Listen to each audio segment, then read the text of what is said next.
காஸ்ட்லியான பழங்கள் தான் பயங்கரமான சத்து இருக்குன்னு நம்புறவங்களா நீங்க?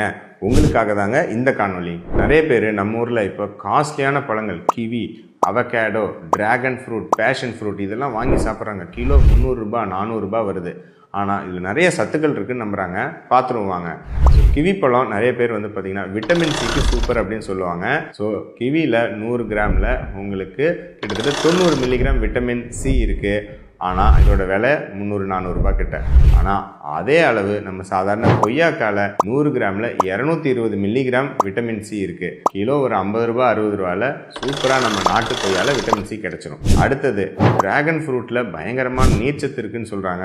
ஆனால் அதை விட அருமையான நீர்ச்சத்து தர்பூசணி பழத்தில் இருக்குது, மிக குறைவான விலையில் இருக்குது. அவகேடோவில் பயங்கரமான உங்களுக்கு நார்ச்சத்து இருக்குது அப்படின்னு சொல்கிறாங்க. ஆனால் அதை விட அதிகமான நார்ச்சத்து உங்களுக்கு நம்ம சாதாரண வாழைப்பழத்தில் மிக மலிவான விலையில் கிடைச்சிரும். அவகேடோவில் மெயினாக மோனோ அன்சாச்சுரேட்டட் ஃபேட்னு சொல்லக்கூடிய ஆரோக்கியமான கொழுப்பு இருக்குன்னு சொல்லுவாங்க. அதே அளவு சூப்பரான மோனோ அன்சாச்சுரேட்டட் ஃபேட்டு வேர்க்கடலையில் கிடைச்சிருங்க.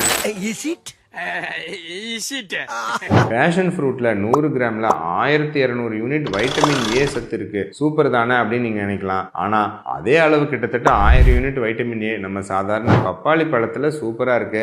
காஸ்ட்லியான பழம் சாப்பிட்டாதான் பயங்கரமான ஆரோக்கியம் அப்படின்னு நம்புறவங்களுக்கு இந்த காணொலியை கட்டாயம் ஃபார்வர்ட் பண்ணுங்க.